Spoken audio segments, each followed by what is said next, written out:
Well, welcome. Hopefully everyone's doing today. Hopefully everyone's doing well.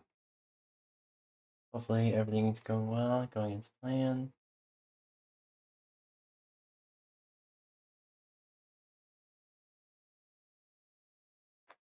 Well, hopefully everyone's having good. Here's a good cow. I am, meow. Red, meow. Welcome. Hopefully everyone's doing well, doing okay. Wow. It's not even like being minutes. You know, already, me. Already trying to make me melt. Anywho. Yeah. Yeah, right now we're gonna do, I'm doing a, someone commissioned me to do like a cat girl mostly kind of thing. Meow! Meow! I love you. It's a bitch sometimes, but I love you.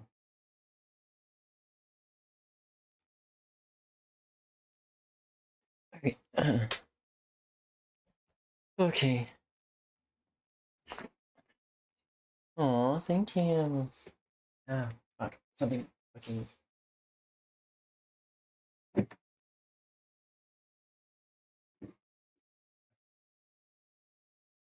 Ah, fuck. There we go. Alright. Let's get started. I got some, reference photos, but only reference photos I can have on stream is like cat. Is that it?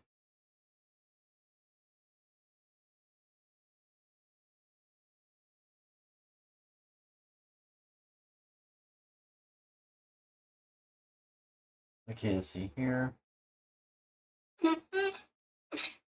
Alright. Oh, shit.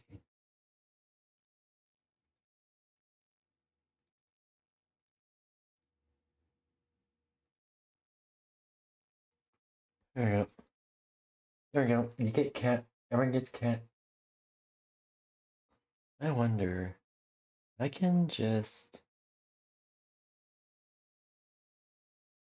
bring this down here.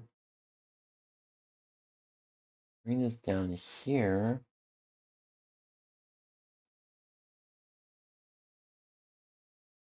Much larger view for the reference. There you go. I like that. I like that a lot. Alright. But yeah. Alright, we're gonna start with The fuck? Why is that? There's a fucking.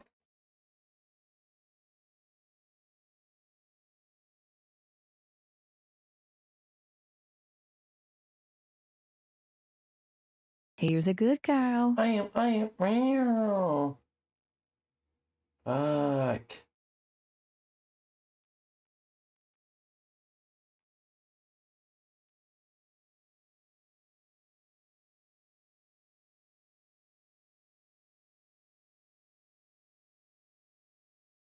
Brings up.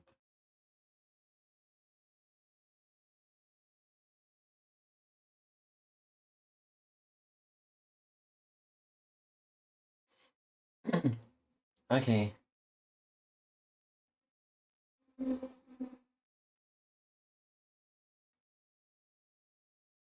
Alright. Wait, why is it? That's the wrong one. No, file. New.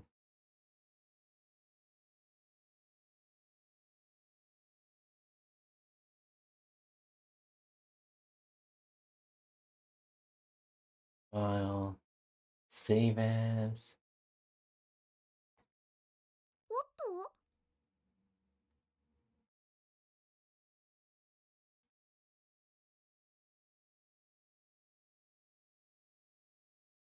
Alright, there we go. I can fluster. Yeah, don't usually watch stream though. Yeah, and it's a key. I'm gonna start a commission stream. So where's my photos? Where's my photos? Here we go.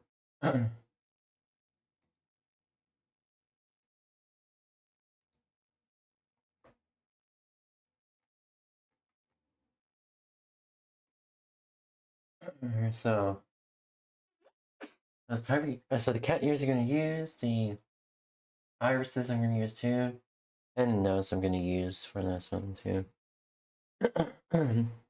Outside of that, I'm thinking, fuck.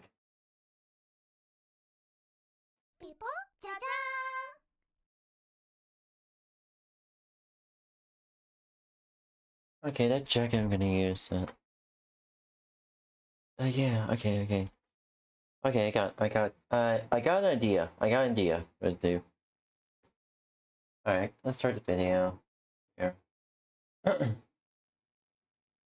Working parent or a single parent with a co-parent who lives outside the home. One parent is the first line of defense or just carrying a lot more responsibilities. The structure isn't necessarily a bad thing. Families are busy, and sometimes having an identified point person to manage the family's needs is a great way to tackle the difficulty of family life with efficiency. However, in some cases, this dynamic can lead to unintended negative consequences. According to Detroit Moms, you may be the default parent if you are most often meal planning, prepping, and cooking, picking up and dropping off at school, organizing schedules, cleaning the house, the go-to for comfort. Just off the top of my head, if you're also the parent making sure everyone's going to their doctor's appointments, buying new clothes, reviewing school forms, keeping track of the sports schedule, birthday party RSVPs and gifts, organizing the holiday functions, packing snacks, backup outfits, sunscreen, like the list. I don't want to stress you out. And what can lead to resentment is your partner often doesn't realize just how much you're doing, or even worse, and this is where it starts breaching into married single mom territory, is if your partner practices weaponized incompetence. Weaponized incompetence is a manipulative tactic where someone pretends to be incapable or unwilling to perform a task, often a household chore or work responsibility, to avoid doing it. She's coming to save you! And she has boobs! What happened?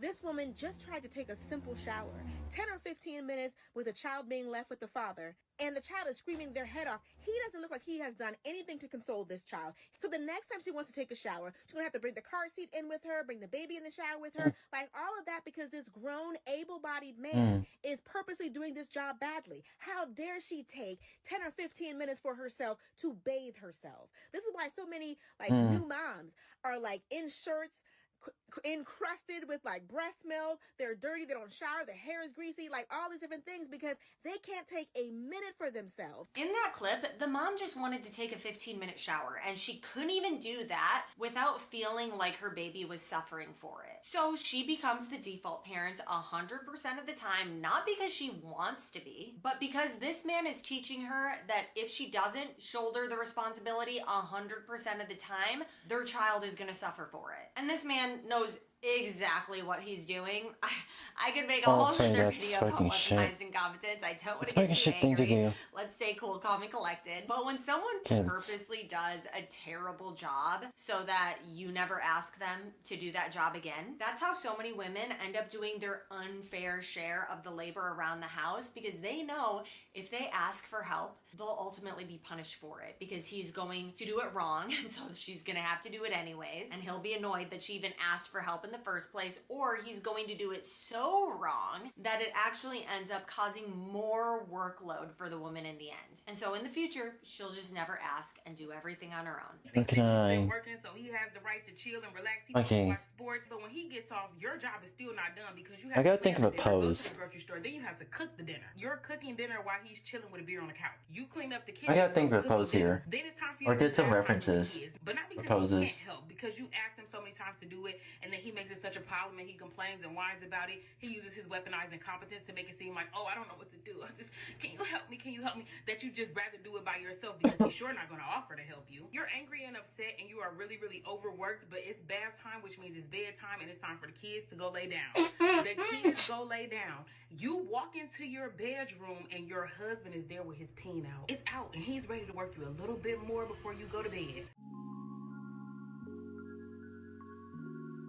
So how did we get here? Why are there so many women who feel like they're in this married single mom dynamic? I think there are a ton of factors to consider, but the first I'll mention Can is I you get some over the poses last real several quick, decades, the roles and responsibilities for women have changed, but for men, not so much. Women now have more opportunities than ever, and don't get me wrong, I'm all for it. Obviously, I am a working mom. I love that I have options and have the option to even get divorced and have my own credit card, have my own mortgage. I can take care of myself. But in general, in our society, a lot of families can't afford to live on a single income. So right now I'm just talking about dual income households. Obviously there are other types of households like nuance. Let's all use nuance. Right now we're talking about the average American can't live off a single income. So as women took on more in the workforce, more financial responsibility, more independence, the expectations at home never changed. The contribution to a home is so much more than a paycheck. In most homes, both parents were working anyway. So both parents are managing their 40-hour work week, and then typically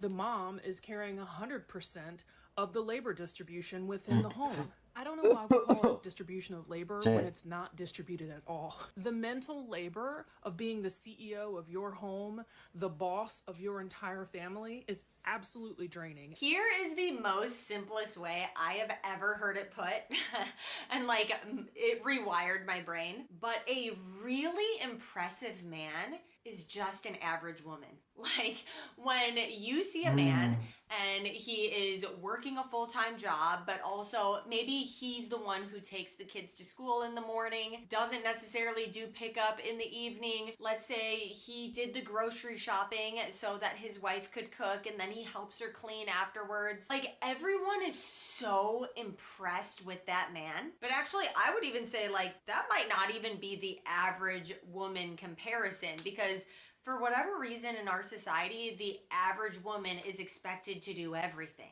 And I'm not saying we shouldn't praise men who help their partners. I'm in a relationship with a very helpful man who I I'm so appreciative of, like, I'm praising him all the time, especially after coming from a relationship where I didn't get any help at all. I am forever thankful and grateful anytime he cooks dinner. But it's more so the point that I think we should be giving women more credit for all they do, not just expecting them to be superheroes, because like, that's just crazy. On top of all those expectations, there's also been the collapse of... Oh yeah, that reminds me of something. So whenever whenever my family went to visit my extended family on birther's side, I get asked by my aunts to look over their kids while they talk to my birther, talk to other aunts, see going on for the next event or planning out the next event. It's like, okay, I'll take care of them. And they give like a good hour or two and take care of them, watch over them. Entertain them, and yeah. Okay. the village. We've all heard the saying, it takes a village to raise kids, but I don't know, a lot of us, I feel like, are looking around. I don't know if the village has been pillaged and burned down, but I know a lot of us don't have one. You know what they talk about? Is having babies all the time. Have a baby, have a baby. Are you talking about the parents having a baby, or is it like their husband? When are you having a baby? You know what they don't talk about? It takes a village. Okay. I heard that. Where the fuck's the village? Let me just say that when my child grows up and becomes a parent, I will always be there for them. Because there is nothing lonelier than being a millennial mom. And I know I'm not alone in this because I have seen so many people complaining about this on social media. We grew up in a generation where our parents left us with anyone and everyone. Our grandparents, our aunts and uncles, with our cousins, and we were never home. But now that we have our own kids, those parents of ours, we thought they were going to be stand-up grandparents. They are nowhere to be fucking found. Many people now are parenting in isolation, and unless you can afford full-time help, which, like, honestly, most of us can't, like, your partner is your only support system. And if they're not supportive, it really sucks. I'm laughing. Let's see just here. because I guess it's in my past. It reminds me of that meme where it's like, they're laughing, and then it's like, no, but it is serious. You know what I'm talking? I'm gonna find it, I'm gonna play it. No, but it's not funny. At the end of the day, is it? It's serious. And it really is serious, and that is why I'm talking about it. And the last point I'll say on this topic on why does it seem so common now is really, is it more common now in 2025? Or is this kind of how it's always been, but women finally have a voice, and a voice that can really be amplified with social media? I don't know, let me know Look for your inspiration thoughts here. on if it is more common or not in the comments below. Being a married single mom, you feel unseen, unappreciated. Over time, that leads to burnout, and I feel it's why so many women say that they feel like they lost themselves in motherhood. Because how do you keep any sense of identity when you are spending every waking moment of your life thinking about what everyone else needs? There's no time or energy left for you. And yet, a lot of women stay in these dynamics longer than they want to, longer than they probably should, and the question is why? For one, and I feel like this is by far probably the biggest one, is there is financial fear. Single, married, working mom of 2. I know you're probably thinking my caption doesn't make any sense, but I just want to give light to my situation because I may not be the only one in this specific situation. Let me tell you a little backstory. I've been married for 10 years, and my marriage ended about 5 years ago. When I tell you my marriage ended, I'm telling you, I do not call my husband my husband. He is my baby daddy, and he is a third motherfucking child. I know you're thinking, well, if your marriage has ended, why haven't you gotten a divorce? First of all, divorce costs hella money, especially with kids and with a man that does not want to divorce you. And the cost of living is extremely high. And for me, it's really hard for me to maintain these kids all on my own. This is by far probably the biggest one. Most Families need two incomes to support their household unless they're willing to downsize. There is also financial fear when there's financial abuse involved, which I unfortunately really do think is way more common than most people realize. That's probably the #1 DM I get from stay-at-home moms who ask me how I left because their husbands give them zero access to finances. Even when money isn't the issue, I think guilt still is. Guilt because you don't want to break up your family. You don't want your kids to have to live between two households. I think there's also embarrassment and shame because, let's be honest, there still is a stigma behind being a divorced woman and a single mom. And I feel like it's a stigma often perpetuated by the toxic men who don't want their wife to leave, because I'll say on the other side, the only people who seem to have a problem with it in my comments are shitty dudes, like truly. But the last reason I think women stay, and I feel like is a large part of why I stayed so long, is you hold on to hope. Hope that it's gonna get better, hope that it's just a hard season, hope that he's going to wake up someday and be out of his rut and just wanna help you and be there. And when you hope for all these things and none of them come to fruition, sometimes you also start to point the blame inward and start, I guess, almost gaslighting yourself and telling yourself, maybe I'm just expecting too much and maybe this is just what marriage is and this is normal. And to me, that is the toll that this dynamic takes on moms, is that, I don't want to cry. Beyond the exhaustion, the way you slowly start to convince yourself that being neglected is normal, that your needs are unreasonable, that you just being silent is strength, that I feel like is the toll it takes. The way it just chips away at you slowly until one day you just feel like you've lost yourself. Oh, it's been a while since my split, but I still get like choked up sometimes. Like, I live my life mostly, you know, I live my life mostly. I'm just like this happy, carefree person. If I didn't talk about like my divorce. You do? Yeah. I'm glad you recognize it. Wow.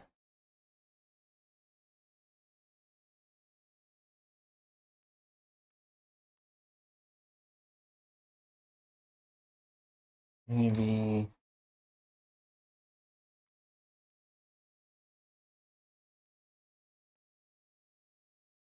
what color?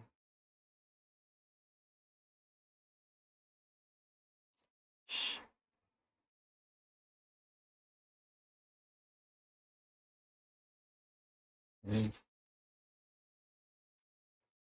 Details.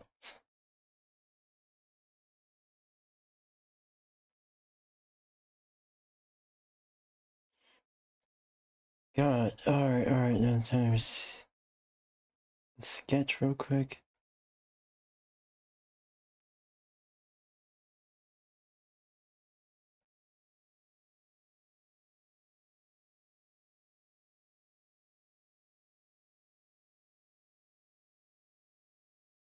Alright. I'm just preparing the layers I'm gonna use. Alright, there we go.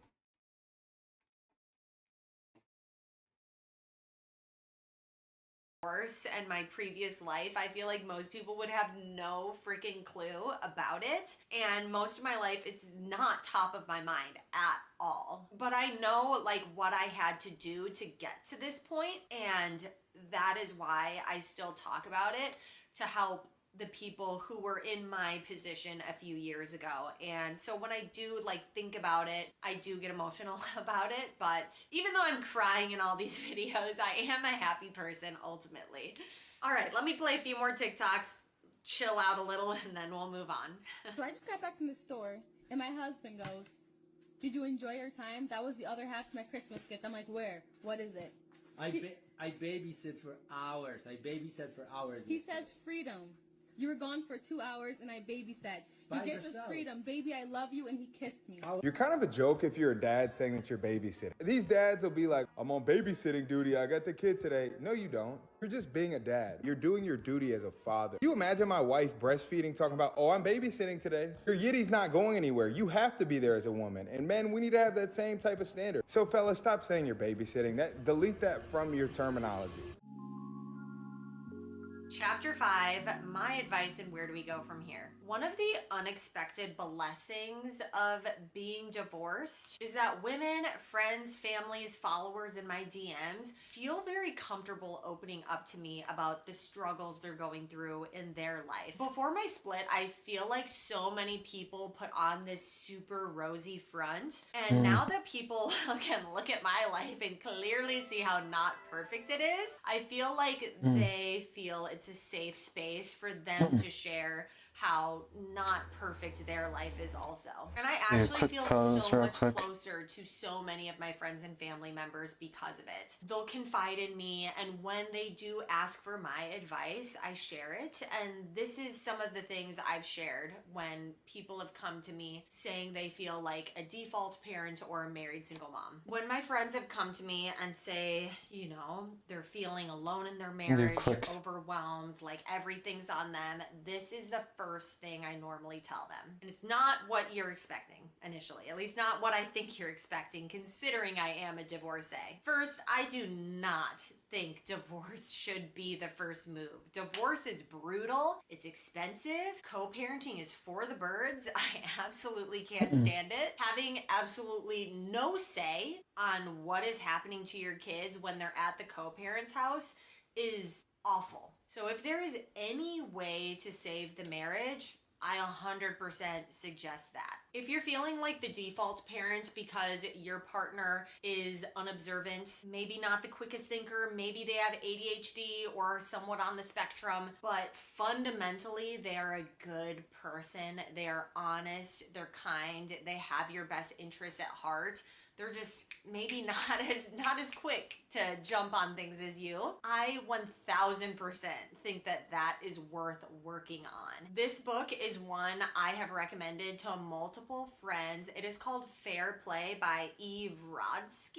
It also comes with a game and a card deck, but it is about helping couples divide the household labor and sometimes the invisible labor that often gets put on women, and just divvies up the workload so that it can be a more fair partnership. If you can afford it, maybe consider going to couples therapy to talk through this stuff as well. But overall, if you have a good, honest man, I do think that sometimes women are just more programmed to do some of these domestic labor, household tasks more than men. And so I do think that giving your spouse a little grace isn't always the bad thing. Also, maybe they had a mom who never taught them to do all these things. I'm not saying that's an excuse. It just takes them a little bit more time for you to get them up to speed. Divorce is not all sunshine, happiness, rainbows, roses at all. Like, I don't get any child support or alimony. Like, I get stressed about money sometimes. It stresses me out what my kids have to go through at their dad sometimes. So yes, if there's any way to save it, talk to your partner, communicate, be patient, get him up to speed, go to therapy, get that book, Fair Play. If he genuinely loves you and cares about you, he will work towards you both feeling like things are equal and fair in the relationship. Yesterday, I told a really personal story about how I was considering divorcing my husband after being together for 16 years because our marriage felt unfair, specifically when it came to the work required to manage a home and raise kids and the mental load. And this is obviously a very common question I get, which is, what do we do to fix the situation? And so I will tell you. First and foremost, not all of our conversations around this were graceful. Sometimes it was a fight about the dishwasher, and ultimately those fights never resulted in any productive change, like ever. The thing that really helped us was we came together one day and I said to him, like, I'm incredibly unhappy. I don't want to be unhappy anymore. And he came to me and told me how he was feeling, which was like, he was feeling a lot of shame and embarrassment and frustration. And I was feeling alone and isolated, and I felt like a failure. And so we came together and we said, okay, what do we want ultimately? We want the marriage we had 3 years ago. We want to be happy and healthy and thriving. We want our home to function well. We don't want me to be doing everything, and he doesn't want to feel like I'm constantly yelling at him. And so what do we do? How do we change this dynamic? I think first and foremost, we had to get on the same page about what our goal was. What are we trying to do here? Ultimately, we needed to share the work more equally, or in an equitable way. So it's never 50-50. It just can't be in life, but it's much more fair than it was. And then we had to talk about how to do it. So I think we had to really break down how we got here, like why did we end up here? And ultimately, it's not just our faults as a couple. Like, there's obviously things we both could have done differently, but we live in a society that tells men and women who they should be and tells us what to prioritize and what it looks like to be a good dad and a good mom. And we live in a system that essentially places this burden on women from the get-go, the mental load of it all. We don't have paid leave or affordable childcare or any of those things, and those disproportionately impact women. And that came into play in our relationship as well. And so we talked about those things, but ultimately we came up with a plan. The first thing we did was Fair Play, which is a game by 𝙂𝙚𝙣𝙚𝙧𝙖, but she also has a book. That was our jumping off point. It's definitely not where we stopped. I think it is a really great tool for sharing the work. So essentially you get a deck of cards, or I've created a spreadsheet, which you can get. And in the spreadsheet, it basically lists all the tasks in your house: laundry, cooking, cleaning, buying birthday presents, all those things. And in my spreadsheet, it says like who owns it, me or him. We have what it was, and then the future state. And at first I owned like 65 and he owned 15. After we did the game, it was much more fair. I don't remember exactly what the numbers were. Since then, we've done all different things to kind of navigate this, because ultimately for us, it's not just about the chores. It's about the mental load. It's about our time, right? I wanted more time. I wanted to be able to go to yoga. I wanted to be able to do those things. So we sat down, we had these conversations. We have to understand all the dynamics at play. Like, how did we get here? How do we articulate what's happening? What is our goal? What are we trying to achieve? And what's our plan to get there? But ultimately, the key to this conversation, and I will shout this from the rooftops, is you have to have a willing and able partner. If your partner is not willing and able to change and does not want to hear you or ignores you or dismisses you, nothing will change. I can't help you. Nobody really can in that situation. But if you have a willing and able partner, somebody who genuinely wants... That's pretty much, this is gonna be off topic a bit, but and so pretty much my situation with birther. I tried to plead with her and try to understand what the fuck is going on with her and what she actually wants and whatnot, and try to even nudge her to nudge her to get her to be more okay with me opening up of what I want. She didn't care whatsoever, so ultimately speaking, what I had to do is basically I say, okay, what can I do or whatnot? There's nothing I could do. Ultimately, I decided that since things are not going to change, and don't see things changing, I'm gonna just straight up just not even have contact with her anymore. And it was hard. Very hard. And also, and there's days where I had wished and things were different. There's days that I've wished that things were different, but it's not gonna change, none of it's gonna change, so cannot beat a dead bush with it. Can't beat a dead bush with that, so. So yeah. Your marriage to work, wants you to be happy, wants to have a healthy relationship and a well-functioning home. Change is possible. It takes a lot of hard work, but it is possible, but you have to have a partner who's willing to do that work. Let's talk about the other scenario, which unfortunately I do think is sadly more common when a woman is feeling like a married single mom. If you are visibly doing everything around the house, and for example, let's say you're in the middle of cooking dinner and you have a kid crying, so you're also going over there to make sure they're okay. You know, the doorbell rings and you go race to the front door and oh, you got to get back to your dishes. Like, You're running around doing everything and your husband is sitting on the couch scrolling on his phone. And it wasn't like he just had a bad day. Like, this is consistently the way it is. That is simply lack of respect, lack of consideration. Again, I'm not gonna say instantly jump to divorce, but strongly consider going to therapy, couples therapy, and even just for yourself, individual therapy, so that you can discuss, you know, learning and setting boundaries with your therapist. If this is what your life has turned into, you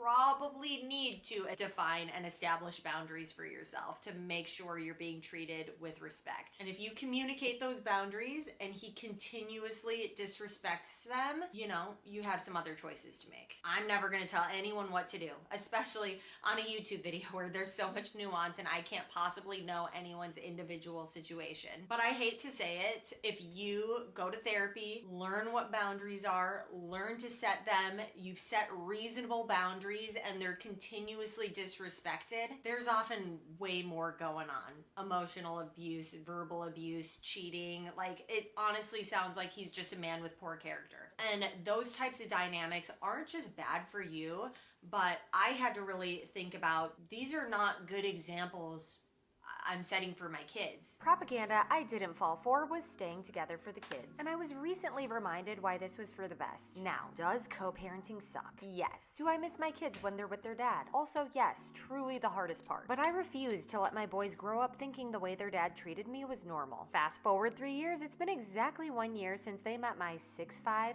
blue-eyed boyfriend Paul, who beyond me thinking he's super cute, he's just the kindest person on the planet. Still, co-parenting is for the birds, especially when the other house runs on a very different value system that often undermines yours. Recent example, I picked up my boys from their dads and called Paul to meet up for dinner with his boys. When I got off the phone, suddenly the backseat erupted in parody mode. My, you're so sweet. My, what do you want for dinner, my queen? And then one of them groans, ugh, Paul treats you like a princess. Is that a bad thing? Clearly they just came from their dads. So I just said, I don't hang out with people who are not nice to me, and really, what is wrong with someone being nice to me? Especially when I'm also really nice to them. They thought about it for a sec and then just replied, yeah, Paul is really nice and he's nice to us too. And we just left it at that. A very simple short interaction, but it reminded me why I left. It does suck. I can't control what happens at the co-parents' house, but in my house, I control the values and the example being set. So I'll keep filling my home with the kind of love I hope they model someday. And if the worst thing they can say is, Mom, he treats you like a queen, then I think I made the right choice. And I've said it before, but I'll say it again, just because you're married doesn't mean your family's not broken. Final thoughts.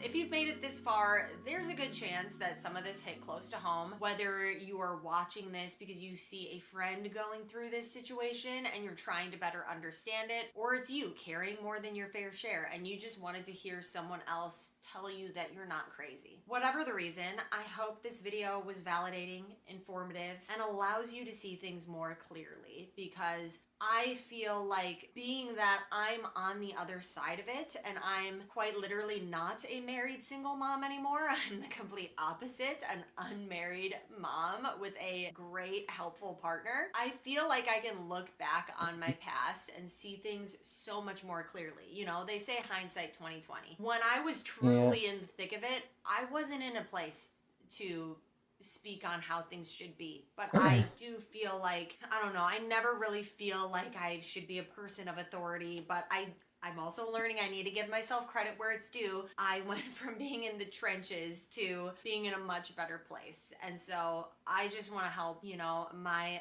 fellow mamas who are where I was a few years ago get to a better place. So if anything in this video resonated with you, let me know in the comments, share it with anyone else you think it could help. And ultimately, I just want you to know that you deserve support, you deserve peace, and you deserve to feel like you matter in your own home. Exactly.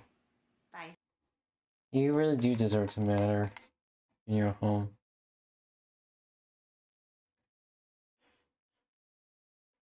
I wish I could scale this down a bit.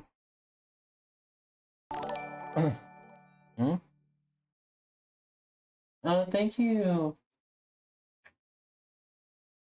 Oh, okay, how do I pronounce your name? Logan.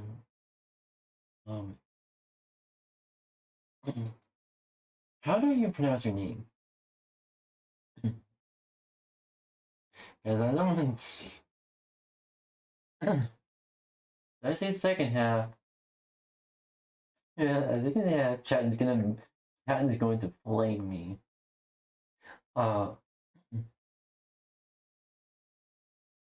I say, thank you, little G, for following. Welcome. How are you doing today? Hopefully you're doing well. My name's Brandon West. I'm a variety streamer. I stream lots of video games, chat, students, as well as I draw art. And sooner or later, I'll be doing 3D modeling for everyone here. Welcome. Hopefully your day is going well. And hopefully you'll enjoy the, this art stream, art stream will, will help your day get better. Here, where's the... There we go. Alright.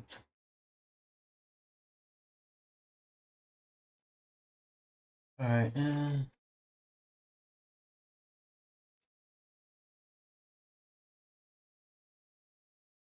time to get...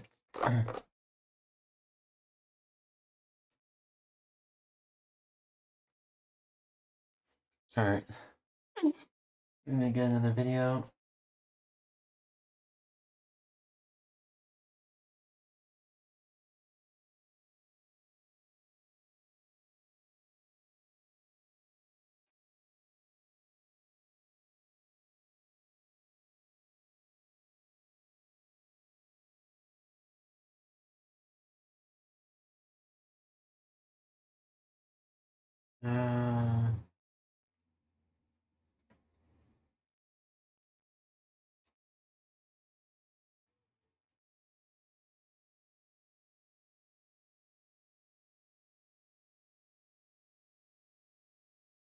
Let's see if it's, going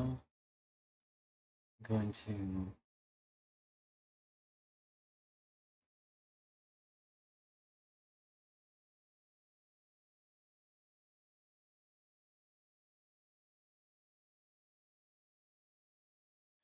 Let's see here. Alright, this one. So YouTube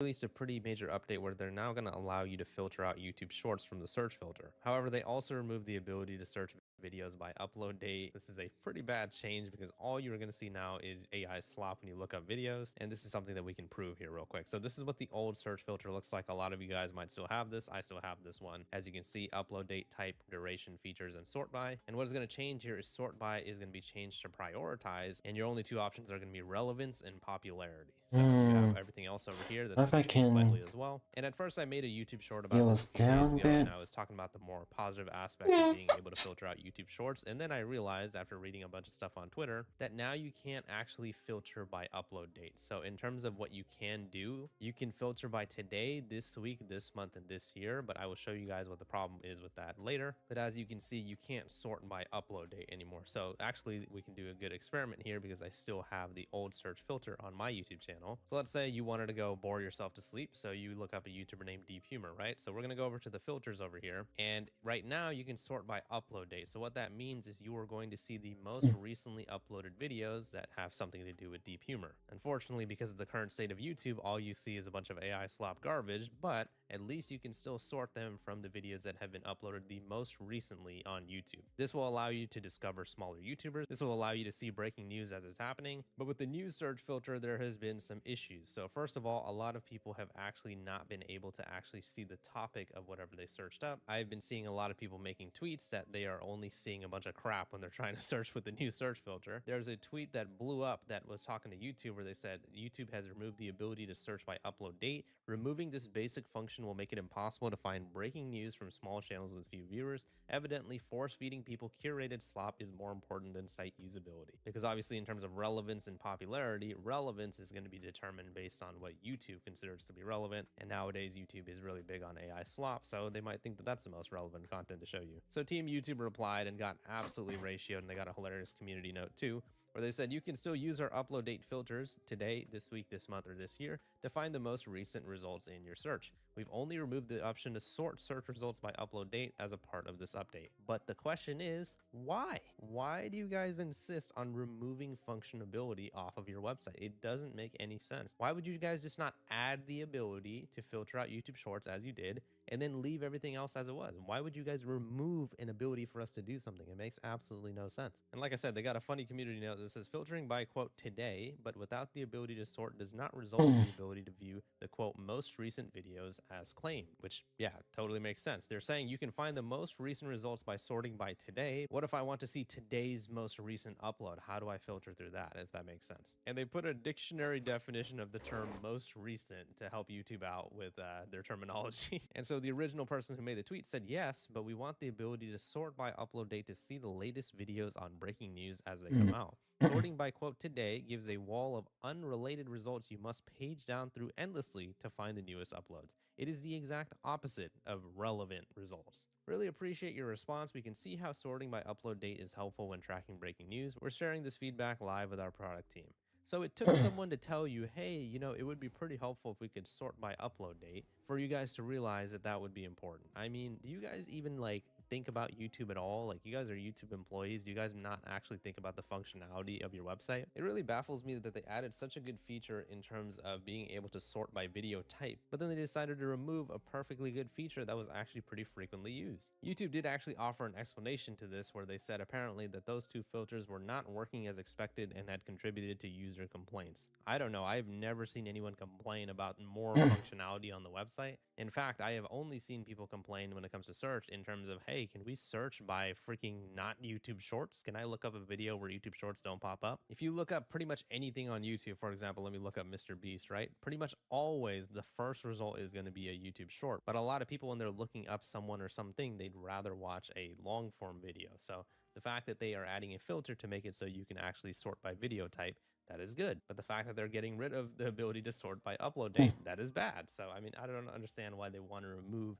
the ability for us to do something with the search filter. And there's another YouTuber named 𝙂𝙚𝙣𝙧𝙖𝙩 Kind of dumb things to do. With YouTube's new search filter, and the results were exactly how you would expect. YouTube's new search filter isn't exactly the most helpful when compared to the old ability to search by upload date. It gives a wall of unrelated results, and you have to scroll endlessly to actually find the newest uploads. I double checked to make sure this is what was actually happening, and this is true. I searched gaming sorted by today and relevance, and the second result was a Mr. Beast video. I had to scroll past 30 videos before I found one from a small creator. And obviously this doesn't just affect breaking news content. For example, if you're trying to look up a new game that came out, you'd be forced to see videos by popular creators and have no actual way to view the videos from smaller creators. And it begs the question as to why they even changed it in the first place. One tweet claiming they're reducing their smart search tools to force people into using AI, which I could honestly believe.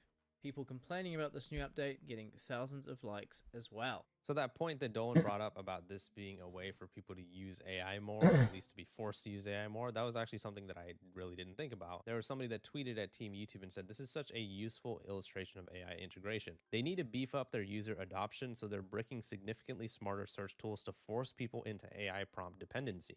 Amazon did something similar with Rufus and searching item reviews. So essentially they want you to use their YouTube search AI tools where you're like, oh, show me a video with this or show me a video with that. So they can justify making more and more AI slop garbage in terms of the actual functionality of the website. Yeah. Like I said, this was something that I never Yeah, really but it's gonna about, but pop. it's actually a pretty good point. It's going to YouTube pop. has been adding a lot of useless AI features onto their website, like for example, the ask section, so you can ask about a video instead of apparently watching it. And you can just straight up have the freaking AI on the YouTube video just summarize the video for you, which hurts the actual content creators because obviously they won't really need to watch the video as much because they can just read the summarization. And most of these summaries are actually wrong as well, as we've shown in other situations, as well as them constantly shoving AI generated video summaries into every single video. The video summaries do end up showing up in pretty ironic videos as well. This is a video of me talking about how YouTube is demonetizing a lot of AI channels because they're saying that they are full of inauthentic content, mass-produced, and obviously not well-researched.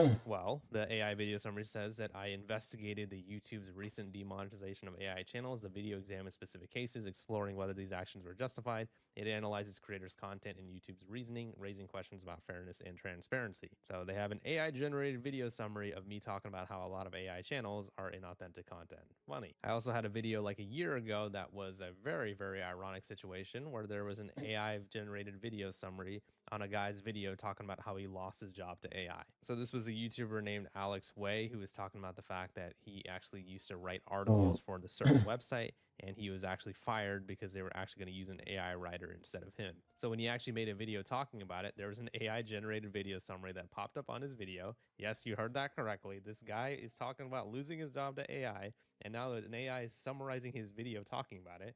And they say the speaker shares their experience of losing a freelance writing job to AI.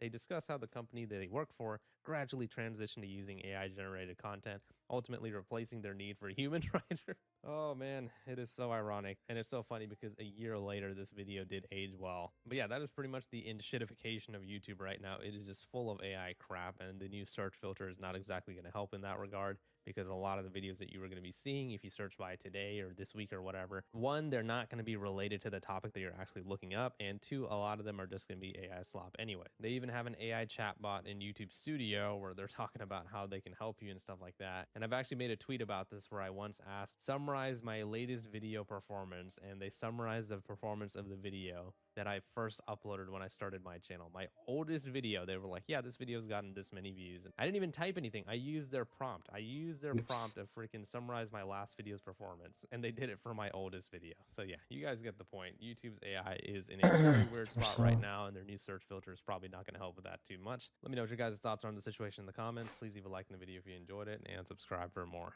See ya. Unfortunately, it sucks. All that sucks, and YouTube's fucking using and push AI down our throats. It's like, why? Just what is YouTube gonna benefit from this? What benefit does YouTube get from this? What, they get to tell their shareholders, hey, our user base is happy with using AI. And one of the shareholders might say willingly. If they say willingly and they pause, yeah, that's a major red flag. Major red flag. Yeah.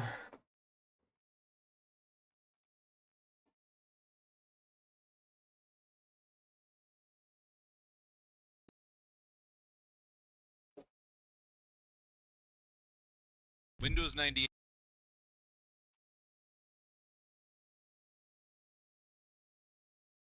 Windows 98 finally worked.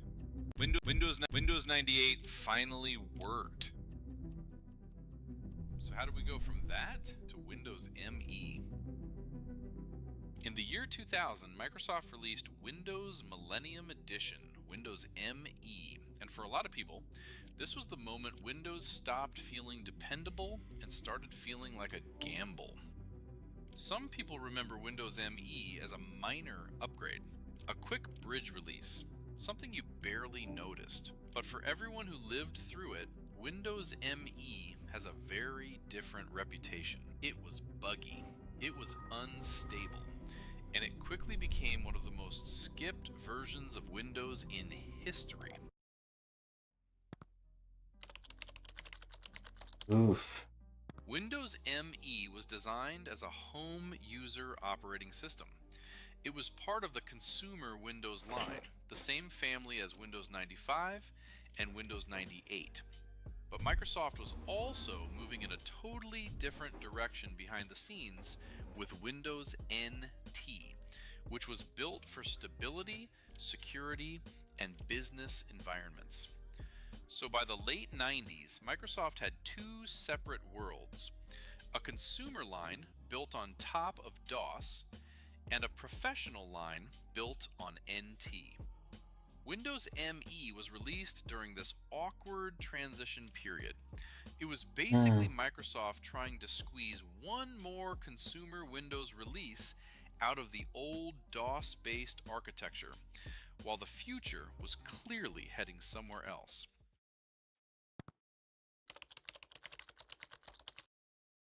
On paper, Windows ME had some interesting goals. It pushed multimedia harder. It focused on home users. It introduced System Restore. It tried to improve boot time. It came with updated bundled applications. But the reality was messy. Driver support was a nightmare. Hardware was changing fast in 2000. New sound cards, new graphics cards, new peripherals, new chipsets, and Windows ME had a reputation for breaking things that worked fine in Windows 98. Install one bad driver and the entire system could become unstable. Random freezes, unexpected reboots, weird errors that were almost impossible for normal users to troubleshoot. And then there was one decision that made a lot of power users furious.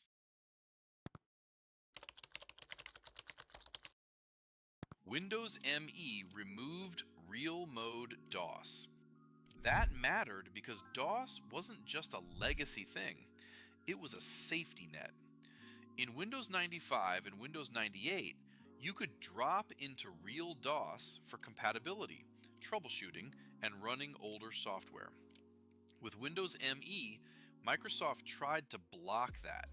The idea was to improve stability and reduce the ways users could break the system. But the result was the opposite. Compatibility suffered, troubleshooting got harder, and the people who actually knew how to fix their own systems felt like Microsoft took away their toolbox. Oof. Windows ME also had a reputation for crashing more than Windows 98. Some of that came down to how it handled drivers and system files. Some of it was the fact that it felt rushed. And some of it was simply the reality of consumer Windows still being tied to old foundations that were reaching their limit. By this point, the DOS-based Windows era was running out of road. Windows ME wasn't the start of something new, it was the last stretch of something old. And that's why so many users skipped it. If you were on Windows 98 and your system was stable, a lot of people saw no reason to upgrade. And if you bought a new PC with Windows ME and had a terrible experience, you... Ooh, painting. I can't wait to see how you paint. Yeah. Welcome, babe. Welcome. You were desperate for the next thing, because everyone knew what was coming. Windows XP.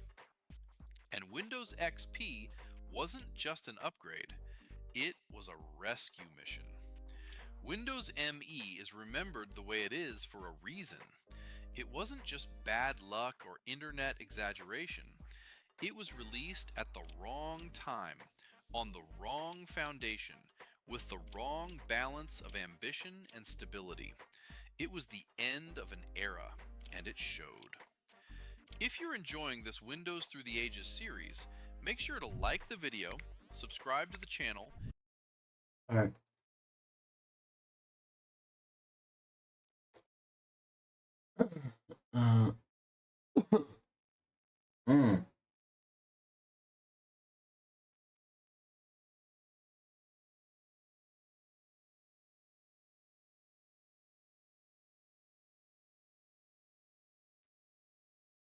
Okay,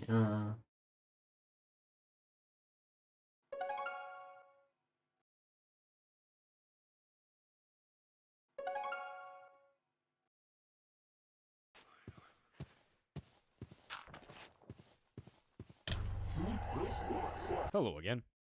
Welcome to hell. A while ago, I played a small horror mod pack with some friends. This got me in the mood to play Minecraft horror here on the main channel, so I downloaded this.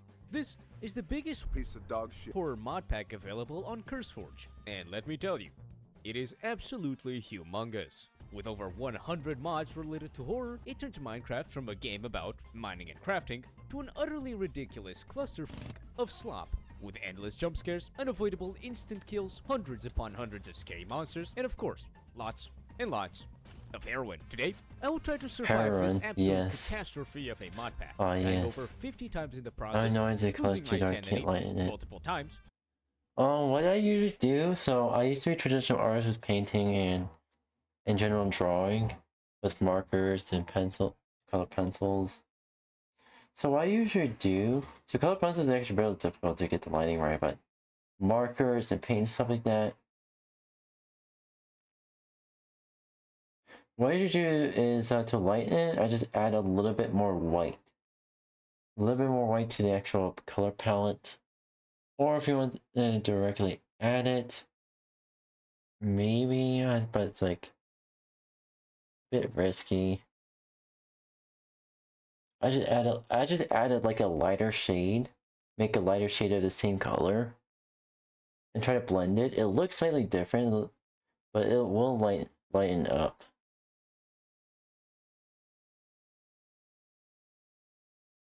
And getting very, very mad. So without further ado, like the video, subscribe, and join me as I play the worst Minecraft mod pack I have ever had the displeasure of experiencing.